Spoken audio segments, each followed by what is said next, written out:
March 14ಕ್ಕೆ ರಾಜ್ಯ budget ಮಂಡನೆಯ ವಿಚಾರಕ್ಕೆ ಸಂಬಂಧಪಟ್ಟಂತೆ ದಾಖಲೆಯ 16ನೇ ಬಜೆಟ್ ಮಂಡಿಸಲಿದ್ದಾರೆ ಸಿದ್ದರಾಮಯ್ಯನವರು. ಪ್ರಮುಖವಾಗಿ ಸದ್ಯಕ್ಕೆ ಈಗಾಗಲೇ ಬಜೆಟ್ ಮಂಡಿಸುವ ವಿಚಾರವಾಗಿ ಸಿದ್ದರಾಮಯ್ಯನವರು ದಾಖಲೆ ಬರೆದಿದ್ದಾರೆ. ಅತಿ ಹೆಚ್ಚಾಗಿ ಬಜೆಟ್ ಮಂಡನೆ ಮಾಡಿರುವಂತ ಸಿಎಂ ಅನ್ನುವ ವಿಚಾರಕ್ಕೆ ಸಂಬಂಧಪಟ್ಟಂತೆ ಮಾರ್ಚ್ 14ಕ್ಕೆ ರಾಜ್ಯ ಬಜೆಟ್ ಇರುತ್ತೆ. ಈ ಬಜೆಟ್ ಮಂಡನೆಯ ದಾಖಲೆಯನ್ನ ಸಿದ್ದರಾಮಯ್ಯನವರು ಮತ್ತೆ ಮುರಿಯಲಿದ್ದಾರೆ. 16ನೇ ಬಜೆಟ್ ಮಂಡಿಸಲಿದ್ದಾರೆ ಸಿದ್ದರಾಮಯ್ಯನವರು.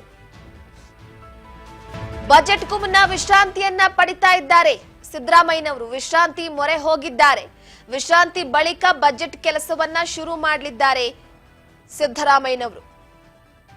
ಮಾರ್ಚ್ 14ಕ್ಕೆ ರಾಜ್ಯ ಬಜೆಟ್ ಇರುವಂತಹ ಹಿನ್ನೆಲೆಯಲ್ಲಿ ಜನವರಿ 2ರವರೆಗೂ ಕೂಡ ವಿರಾಮವನ್ನ ಪಡೆದಿದ್ದಾರೆ ಮುಖ್ಯಮಂತ್ರಿಗಳು. ವಿಶ್ರಾಂತಿಯ ಬಳಿಕ ಬಜೆಟ್ ಕೆಲಸಗಳನ್ನ ಶುರು ಮಾಡಲಿದ್ದಾರೆ. ಸಿಎಂ ಜಂಟಿ ಅಧಿವೇಶನ ನಡೆಸಿದ್ದು ಮಾರ್ಚ್ 10ರಿಂದ ಆರಂಭ ಆಗುತ್ತೆ. ಒಟ್ಟು 3 ವಾರಗಳ ಕಾಲ ಅಧಿವೇಶನವನ್ನ ನಡೆಸೋದಕ್ಕೆ ಚಿಂತನೆಯನ್ನ ನಡೆಸಿದ್ದು ಜನವರಿ 2ರಂದು ಸಂಪುಟ ಸಭೆಯಲ್ಲಿ ತೀರ್ಮಾನ ಮಾಡೋದಕ್ಕೆ ಜಂಟಿ ಅಧಿವೇಶನ ನಡೆಸುವ ವಿಚಾರವಾಗಿ ಮಾರ್ಚ್ 10ರಂದು ಆರಂಭ ಆಗುತ್ತೆ.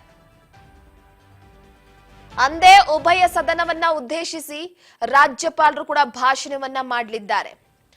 ಪ್ರಮುಖವಾಗಿ ರಾಜ್ಯ ವಿಧಾನ ಮಂಡಲದ ಜಂಟಿ ಅಧಿವೇಶನ ಮಾರ್ಚ್ 10ರಂದು ಆರಂಭ ಆಗುತ್ತೆ. ಮಾರ್ಚ್ 14ರಂದು ಮುಖ್ಯಮಂತ್ರಿ ಸಿದ್ದರಾಮಯ್ಯನವರು ತಮ್ಮ ದಾಖಲೆಯ 16ನೇ ಬಜೆಟ್ ಅನ್ನ ಮಂಡನೆ ಮಾಡಲಿದ್ದಾರೆ.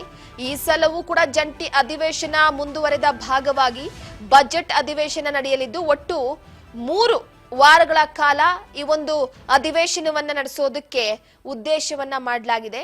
ಜನವರಿ 2ರಂದು ನಡೆಯುವಂತಹ ಹೊಸ ವರ್ಷದ ಮೊದಲ ಸಚಿವ ಸಂಪುಟ ಸಭೆಯಲ್ಲಿ ಈ ಸಂಬಂಧ ಅಧಿಕೃತವಾಗಿ ನಿರ್ಣಯ ಕೂಡ ಹೊರ ಬೀಳುತ್ತೆ.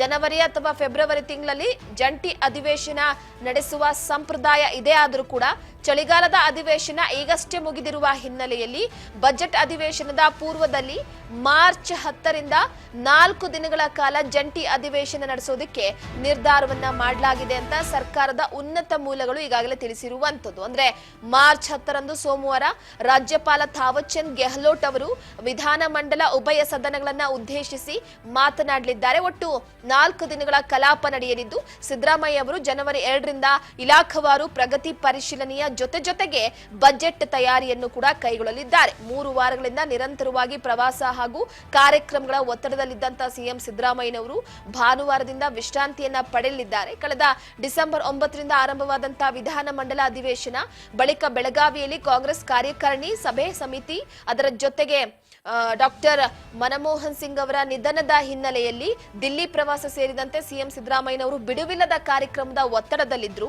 ಮುಂದಿನ ಜನವರಿ 2ರವರೆಗೂ ಕೂಡ ಸಿಎಂ ಸಿದ್ದರಾಮಯ್ಯ ಅವರು ವಿರಾಮದಲ್ಲಿ ಇರ್ತಾರೆ. ಯಾವುದೇ ಅಧಿಕೃತ ಕಾರ್ಯಕ್ರಮಗಳಲ್ಲಿ ಭಾಗಿಯಾಗ್ತಾ ಇಲ್ಲ. ದೀರ್ಘ ವಿಶ್ರಾಂತಿಯ ಬಳಿಕ ಮುಖ್ಯಮಂತ್ರಿಗಳು ಹೊಸ ವರ್ಷದಲ್ಲಿ ಅಂದ್ರೆ ಮುಂದಿನ ಶುಕ್ರವಾರದಿಂದ ಇಲಾಖಾವಾರು ಪ್ರಗತಿಯ ಪರಿಶೀಲನೆ ಹಾಗೂ 2025ನೇ ವರ್ಷದ ಬಜೆಟ್ ಸಭೆಗಳನ್ನ ಕೈಗೊಳ್ತಾ ಇದ್ದಾರೆ. ಫೆಬ್ರವರಿ 1ರಂದು ಕೇಂದ್ರ ವಿತ್ತ ಸಚಿವೆ ನಿರ್ಮಲಾ ಸೀತಾರಾಮನ್ ಅವರು 2025-26ನೇ ಸಾಲಿನ ಬಜೆಟ್ ಅನ್ನ ಮಂಡಿಸುತ್ತಾರೆ. ಇದು ಮೋದಿ 3.0 ಸರ್ಕಾರದ ಮೊದಲ ಪೂರ್ಣ ಪ್ರಮಾಣದ ಬಜೆಟ್ ಆಗಿದ್ದು ಅಪಾರ ಪ್ರಮಾಣದ ನಿರೀಕ್ಷೆ ಕೂಡ ಇದೆ.